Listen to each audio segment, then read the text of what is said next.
Baba mwenye rehema, nakuomba umlinde na kumuongoza rais wetu Daktari Ruto pamoja na wote walio na mamlaka chini yake, ili watuongoze katika njia ya amani, upendo na umoja.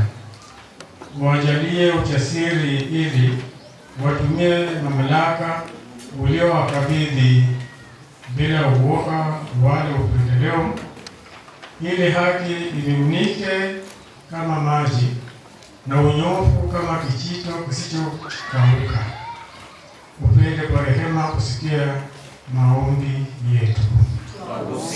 Tusikie Bwana. Na tuombe kwa ajili ya mahitaji ya Mungu. Baba mwenye mapenzi, mwanao Yesu Kristo aliyeweza kukua katika hekima na kimo, akapata kibali kwa Mungu na kwa wanadamu, kama alivyoileta habari njema kwa maskini, ndivyo nasi wawaletea wao watesekao kwa njaa, umaskini, ugonjwa, na wao wanaokandamizwa na kunyanyaswa. Ufalme wako na uje, mapenzi yako yatimie katika kuyabadili maisha yao, na katika kufufia sisi tuweze kuihubiri Injili yako, ili kwamba marafiki na hata wageni waokolewe. Upende kwa rehema kusikia maombi yetu.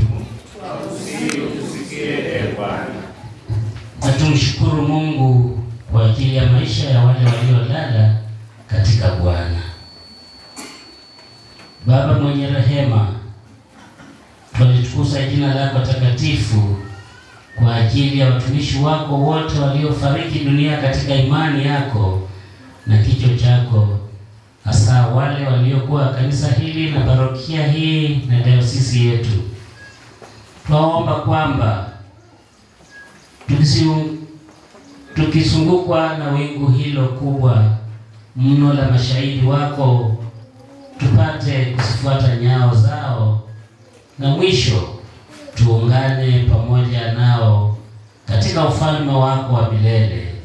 Uyatimize maombi yetu ya watoto wako, Baba. Kwa Yesu Kristo, aliyepatanisha na maombezi wetu,